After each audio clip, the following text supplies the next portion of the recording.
Martin Townsend, flourishing entrepreneur, his wife Ella, a devoted homemaker, and Ella's daughter from a previous marriage, Nora, resided in a magnificent home in Naples, Florida. Their neighbors viewed them as the quintessential family, wealthy, attractive, and ostensibly content. Yet beneath their well-manicured exteriors of lush lawns and upscale gatherings, dark currents were poised to drag the Townsends into a maelstrom of forbidden desires, betrayal, and ultimately, catastrophic violence. This tale of deception began as a typical story of marital dissatisfaction, but soon spiraled into a shocking saga of a taboo romance between stepfather and stepdaughter, climaxing in a confrontation that twisted their destinies and left multiple lives in ruins. Martin and Ella Townsend's love story commenced as many do, with a serendipitous encounter at a charity gala in Naples in the spring of 2010. Martin, then 35, was a rising star in the finance world, renowned for his keen intellect and charismatic demeanor. Ella, aged 32 at the time, was a divorcee working as an interior designer for affluent clients, seeking stability and prosperity after a turbulent first marriage. Their whirlwind romance quickly became the talk of their social circle. Martin was enchanted by Ella's elegance and intelligence, while Ella saw in Martin the security and accomplishment she longed for after her rocky first marriage. Within 6 months, Martin had proposed, presenting Ella with an exquisite diamond ring, soon became the envy of all their friends. The wedding, held at the illustrious Naples Beach Hotel, was the social highlight of the season. Ella's 7-year-old daughter Nora was the flower girl, her face alight with joy as she watched her mother marry the man who would become her stepfather. Initially, the Townsends seemed to flourish. Martin's career trajectory rocketed upwards as he was made a partner at his firm, while Ella fully embraced her role as the consummate corporate wife, organizing events that solidified their elite social standing. She lavished Nora with attention, ensuring the girl wanted for nothing, from the finest schools, the lavish vacation. However, as the novelty of their new life together waned, cracks began to show. Martin's relentless work schedule and frequent business trips left Ella feeling abandoned. She had sacrificed her career to support his, and now found herself isolated in their vast, quiet home. Attempts by Ella to rekindle their romance were met with indifference from Martin, who appeared more interested in his financial spreadsheets than in his wife. Their conversations, once filled with laughter and shared dreams, dwindled to cold exchanges about household logistics and Nora's schooling. By the time Nora entered high school, Townsend marriage was largely for appearance. They even slept in separate bedrooms, attributing it to Martin's alleged snoring when queried by their friends. Their interactions became formal and distant, more akin to business partners than spouses. Ella threw herself into volunteer work and mothering Nora, vicariously living through her daughter's accomplishments and social engagement. Martin, meanwhile, buried himself deeper in his work, taking on more responsibilities at the firm and spending even less time at home. Neither was willing to confront the possibility of divorce. Their shared dread of scandal, comfort of their lifestyle, and concern for how it would affect Nora kept them trapped in their loveless marriage. Unknown to them, their carefully maintained facade was on the verge of collapse in the most dramatic and tragic manner. As Nora blossomed into a striking young woman, now 18 and preparing for college, she inherited her mother's grace and her biological father's spirited personality. While Nora's relationship with her mother remained close, albeit occasionally strained by Ella's overprotectiveness, her relationship with Martin had always been complex. Initially, Martin had been a caring stepfather, involved in her school activities and helping with homework. But as his marriage to Ella cooled, so did his interactions with Nora. This changed during Nora's senior year of high school, when Martin, possibly confronting his own mortality as he approached 50, began to show a renewed interest in his stepdaughter's life. He attended her dance recitals, beaming with pride, and engaged her in discussions about her college and future career plans. Ella was initially pleased to see Martin integrating more into the family, encouraging their bonding in hopes it might mend the growing rift in their marriage. However, she soon began to notice unsettling changes in how Martin looked at Nora, and how their conversations ceased abruptly. Whenever she entered the room, Nora, for her part, felt increasingly drawn to Martin, confused yet exhilarated by his attention, which made her feel recognized in a way she hadn't before. She began dressing more carefully when he was around, and sought his company under the guise of needing assistance with college applications or financial advice. The tension within the Townsend home escalated, turning family dinners into arenas of unspoken words and fraught exchanges. Ella watched with increasing alarm as her daughter and husband seemed to gravitate towards each other, excluding her completely. As Nora's high school graduation approached, the Townsend home transformed into a ticking time bomb of unvoiced desires and simmering resentment. None of them could have predicted the explosion that was imminent, nor the catastrophic aftermath that would ensue. The delicate balance in the Townsend household started to crumble just weeks before Nora's graduation. One rainy April night, while Ella was out of town for a charity event, left Martin and Nora alone at home. They settled in to watch a movie, a bottle of wine between them. Martin reasoned that at 18, Nora was mature enough to enjoy a glass or two under his supervision. As the wine flowed and the storm intensified outside, their inhibitions began to lower. Emboldened by the alcohol and the charged atmosphere, Nora confessed to Martin that she had always found him attractive. Martin, his judgment clouded by loneliness and wine, responded not with the fatherly dismissal he should have, but with a confession of his own burgeoning feeling. One touch led to another, and soon they found themselves entangled on the sofa, their years of suppressed attraction erupting into a passionate encounter. The next morning brought with it shame, confusion, and the thrill of forbidden fruit they had tasted. Both Martin and Nora swore it would never happen again, that it was a mistake born of loneliness and wine. But the dam had broken, and the flood of desire was not so easily contained. Stolen glances became stolen kisses, furtive touches beneath the dinner table, covert messages arranging clandestine meetings. They justified their actions to themselves and each other. Martin wasn't Nora's real father, they reasoned. Ella had been cold and distant for years. They were both consenting adults. Love, they told each other, couldn't be wrong. But the guilt gnawed at them, especially at Nora. She saw the pain in her mother's eyes, the growing suspicion. She knew the devastating impact this would have if discovered, yet she couldn't bring herself to end it, addicted to the rush of their forbidden romance. Martin compartmentalized, as he did with all aspects of his life. With Ella, he played the role of the distant but dutiful husband. With his colleagues, he was the consummate professional. But in those stolen moments with Nora, he allowed himself to feel a passion he thought he had lost forever. Their trysts became more frequent and daring as the weeks passed. Rendezvous at a motel on the outskirts of Naples, under the guise of college tours, heated encounters in Martin's car parked in secluded spots. Each time they swore it would be the last. Each time they found themselves drawn back together, powerless against the pull of their illicit desire. As spring turned to summer, the web of lies they had woven began to tangle, threatening to ensnare them all. As Nora's freshman year of college approached, the affair between her and Martin intensified. The impending separation seemed to fuel their passion, each encounter tinged with a desperate urgency. They began taking greater risks, their need for each other overriding their caution. Martin started finding excuses to visit Nora at her college campus, a mere 2-hour drive away. He would claim business meetings in the area, when in reality, he was spending long, luxurious afternoons tangled in the sheets of Nora's dorm room. Nora, for her part, invented study groups and extracurricular activities to explain her frequent trips home on weekends. Their behavior began to impact their relationships with others. Martin grew even more distant from Ella, barely able to look at her without feeling a stab of guilt. He threw himself into his work with renewed vigor, using it as both an escape and an excuse for his absences. Nora struggled to connect with her college peers, always holding back, always guarding her explosive secret. The affair also began to change them as individuals. Martin, reinvigorated by his relationship with Nora, started paying more attention to his appearance. He joined a gym, updated his wardrobe, even contemplated hair restoration treatment. His colleagues remarked on his newfound energy, assuming he had finally found work-life balance. Nora, meanwhile, found herself torn between exhilaration and shame. She excelled in her studies, channeling her turbulent emotions into her coursework, but her social life suffered. She rebuffed advances from classmates, unable to contemplate a normal relationship while entangled with her stepfather. There were close calls that should have served as wake-up calls. Once, Ella nearly walked in on them in a compromising position in the pool house, saved only by a well-timed phone call that delayed her arrival home.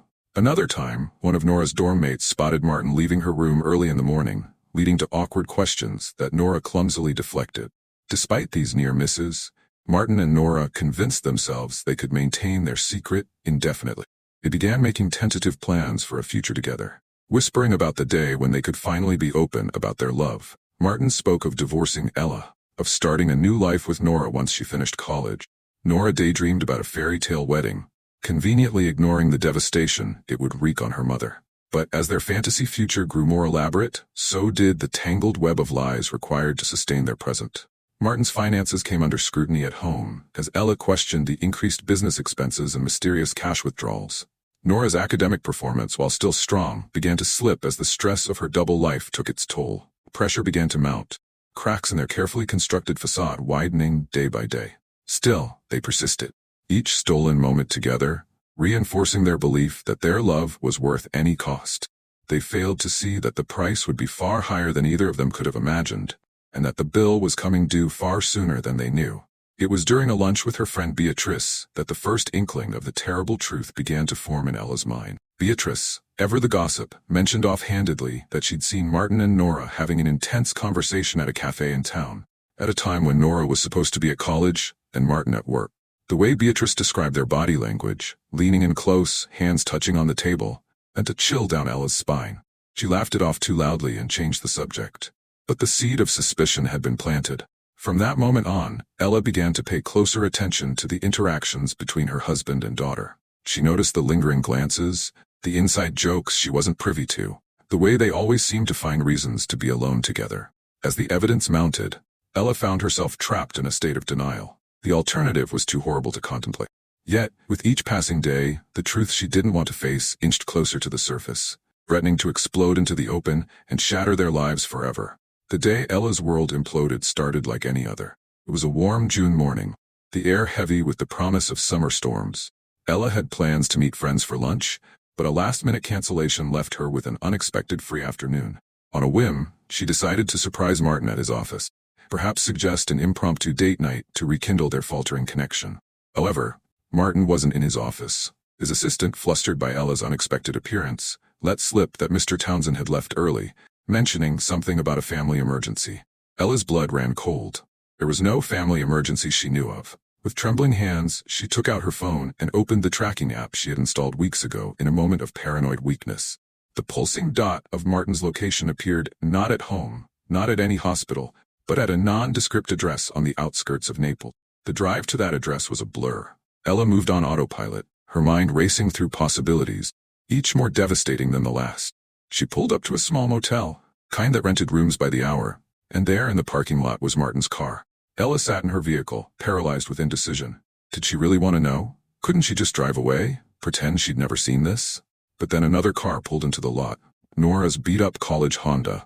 The world seemed to tilt on its axis as Ella watched her daughter hurry across the parking lot and knock on one of the motel room doors. It opened, and Martin's familiar silhouette was visible for a moment before Nora slipped inside.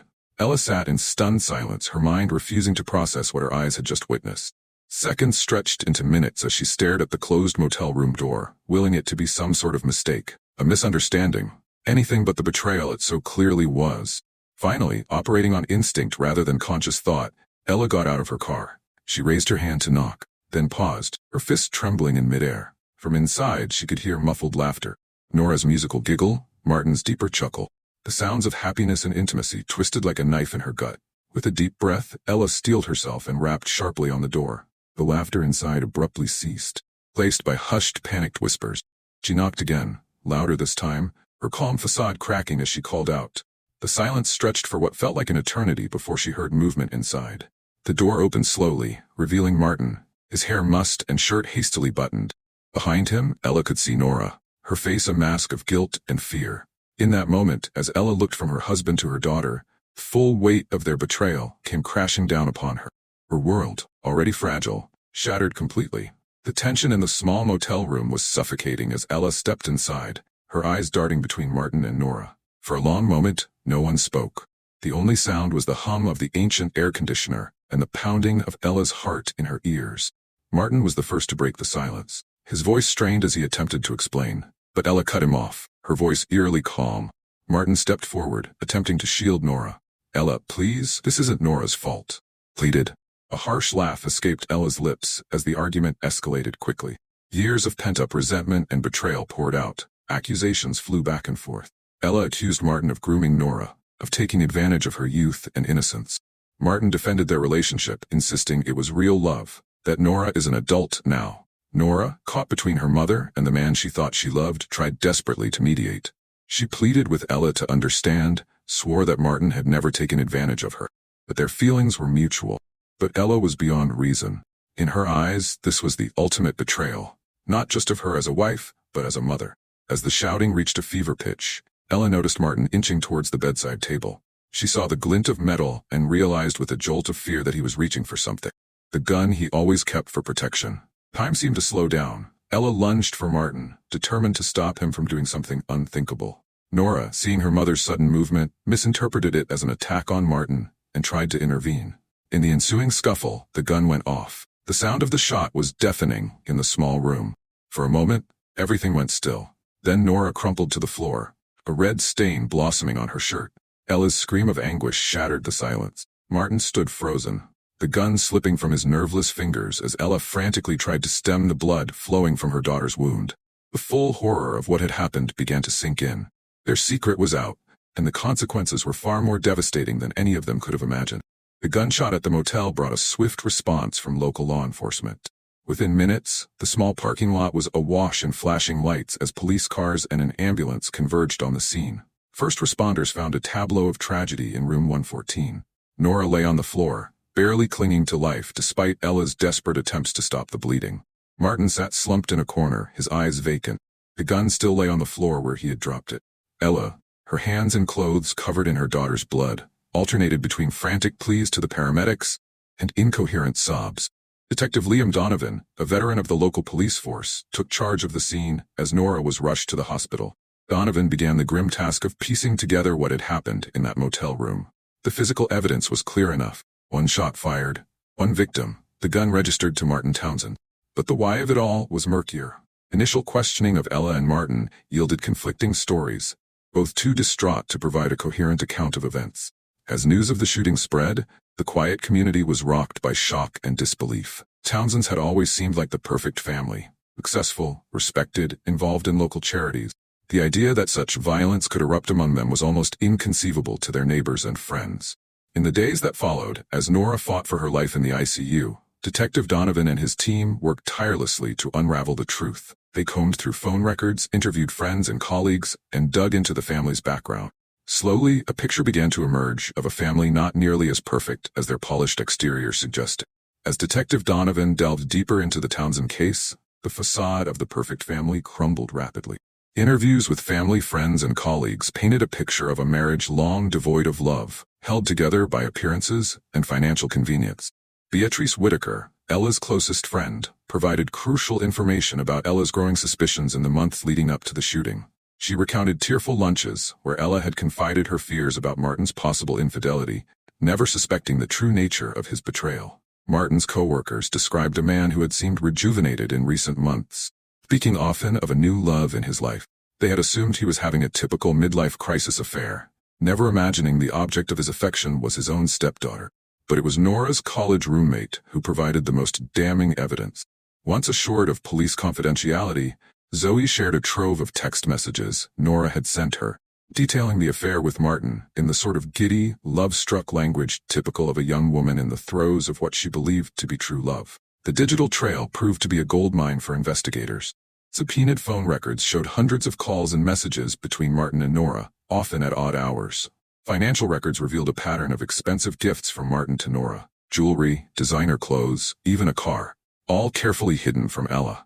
There were records of hotel stays and weekend getaways, disguised as business trips or college visits. As the evidence mounted, full extent of Martin and Nora's deception became clear. This was no sudden passion, no momentary lapse in judgment.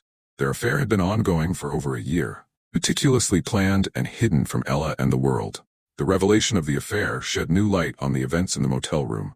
What had first appeared to be a case of accidental discharge during a heated argument now looked more like a potential crime of passion. As Nora slowly recovered in the hospital, the question on everyone's mind was who had really pulled the trigger.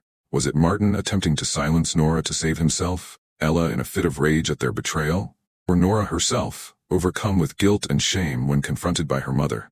Truth, Detective Donovan suspected, might be more complex than any of them had initially thought. The district attorney took personal charge of the case. After reviewing the evidence gathered by Detective Donovan and his team, she made the decision to charge both Martin and Ella Townsend with attempted murder. Martin, once the picture of corporate success, appeared haggard and defeated in his orange jumpsuit. His defense team, led by high-powered attorney Xavier Brockton, argued that the shooting had been a tragic accident, the result of a struggle for the gun during a heated family argument. Ella, by contrast, seemed to have aged years in the week since the incident. Her lawyer painted her as a victim, a woman betrayed by her husband and daughter who had acted in self-defense when she believed Martin was reaching for the gun to silence them. Both the question of Nora's role in the incident loomed large over the proceedings. As the only witness to the shooting, besides her parents, her testimony would be crucial. However, Nora, still recovering from her injuries, had so far invoked her Fifth Amendment rights, refusing to testify against either parent. In the end, Martin Townsend accepted a plea deal. In a hushed courtroom, he pleaded guilty to aggravated assault, receiving a sentence of 10 years in prison. As he was led away in handcuffs, he locked eyes with Ella one last time, a look that spoke volumes about the pain, betrayal, and regret that had torn their family apart. Charges against Ella were dropped. She left the courthouse a free woman, but one irrevocably changed by the ordeal. Within months, she had sold the family home and moved out of state, seeking a fresh start away from the whispers and sidelong glances. Nora, once she recovered from her physical wounds, faced the daunting task of healing her emotional and psychological scars. She withdrew from college, entering intensive therapy to deal with the trauma of the shooting and the complicated emotions surrounding her relationship with Martin. Her relationship with Ella remained strained. Breach of trust between mother and daughter, chasm not easily bridged. The Townsend case faded from the national spotlight, but its impact lingered. It served as a cautionary tale, a reminder that even the most picture-perfect family can harbor dark secrets. Community, shaken by the violence that had erupted in their midst, began initiatives to address domestic violence and promote healthier family dynamics. As life slowly returned to normal, the echoes of the Townsend tragedy continued to reverberate, a sobering reminder of the fragility of the facades people build and the hidden depths of the human heart.